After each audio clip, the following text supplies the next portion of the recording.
Have you ever been in a movie theater, you just got done watching what feels to you the most amazing movie in the world? The credits are rolling, you sit back down, and you look to your friend to the left and you go, isn't that the best movie ever? And he looks at you and goes, meh. Doesn't that just completely break you? Like, you want to talk about what you like, you want to share it, you want to debate it, you just want to discuss. But how can you discuss what you like? How can you prove it?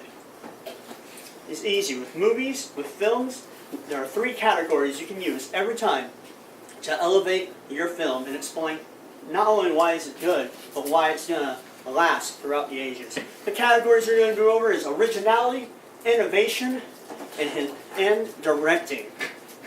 We're going to go over these, and I'm going to teach you how to properly discuss your films to impress all your friends and get them to like what you like. So what about originality? What does originality mean? What is original anymore? In 2015, the highest grossing films have all been sequels to movies that have come out in the last 20 years. Jurassic Park, Terminator, Star Wars is going to be happening. They're all going to be the highest grossing films. So you've got to give it up. As far as originality goes, we got to give credit to films that were originally original. So Star Wars started the fantasy genre, big budget. You wouldn't have Marvel, you wouldn't have Guardians of the Galaxy, you wouldn't have a lot of movies that we see today if it weren't for Star Wars. Die Hard reimagined the action hero. Before Bruce Willis, it was all big men. All Arnold Schwarzenegger, Sylvester Stallone types. And then you also have Lord of the Rings, a modern day fantasy that established that you can make a lot of money out of a fantasy setting. Innovation.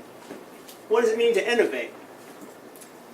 In 1926, the first movie to feature sound, The Jazzman, was made. And ever since, after that film, we had sound.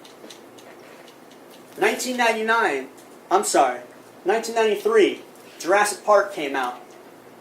Made claymation, which was a mainstream before, completely obsolete. They were going to have all the dinosaurs be in claymation. But the director decided, you know what? Practical effects and CGI look way more realistic. And thus, we lost claymation. We moved on to CGI. 1999, Matrix came out. We focused less on practical effects and moved into complete CGI scenarios, CGI backgrounds. Paved the way for the new Star Wars films and many other movies you see today with a focus on CG. This year, we're getting a lot more into motion capture. We're seeing a lot more actors that are being portrayed way younger than they are. Patrick Stewart in X-Men Origins, young. Tron Legacy, Jeff Bridges, young face. And it's only going to get further from here, and that's a new technology. So when it comes to innovation, when you're trying to explain if your movie's innovated, you got to look at how has it affected the industry as a whole. Will people look back in 20 years and be like, yes, that's when we started doing that. That's how you'll discuss innovation. And finally, directing. What does directing mean? Directing is all about looking back at the director and seeing if his vision of the film is what propelled it forward. My example in this is Stephen King.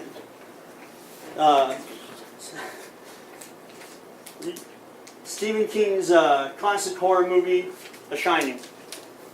The Shining was done in 2 ways, by Stanley Kubrick, which was a great movie, and then Stephen King's direct-to-television movie, Shining, which was actually an all-right movie, but no one remembers it.